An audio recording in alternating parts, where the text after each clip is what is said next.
শুধু এই পাতাগুলো শুধু উঠাবে প্রতি 8 দিন পর পর। প্রতি 8 এরকম কি সারা বছর?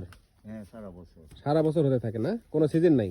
এই যে অনেক সময় যে এই গাছের এগুলো কেটে দেয় না, ওটা হ্যাঁ, এগুলো আবার কাটা হয় আমাদের। এগুলো এই যে হ্যাঁ এগুলো 26-এ কাটা হয়েছে, এগুলো জানুয়ারিতে। ও আচ্ছা। জানুয়ারিতে বছরে একবার করে কাটা হয়? বছরে একবার। ও, আপনি এখানে থাকেন না? হ্যাঁ, 6 মাস পরে আবার পাতা ওঠে। আবার ওঠে। আচ্ছা, আর 6 মাস, বাকি 6 মাস এরকম কুশি কালেক্ট? হ্যাঁ, তারপরে এই গাছের গুঁড়া সাফা করতে হয়, তারপরে ঔষধ দিতে হয়।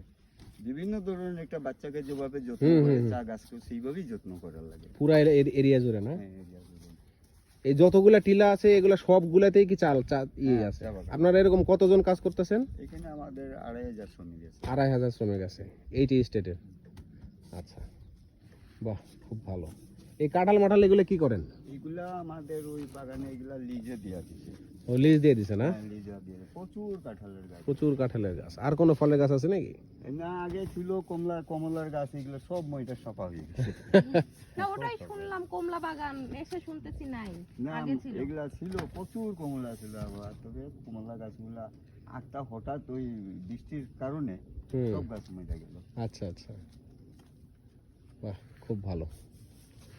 তাহলে 6 মাস হচ্ছে গাছ ছাঁটাই করে দিয়ে তারপরে পাতা ওঠে, আর 6 মাস এরকম পাতা আপনারা তুলতে থাকেন? তবে ওই শুধু কচি পাতাটা নেবে। শুধু কচি পাতা নেবে।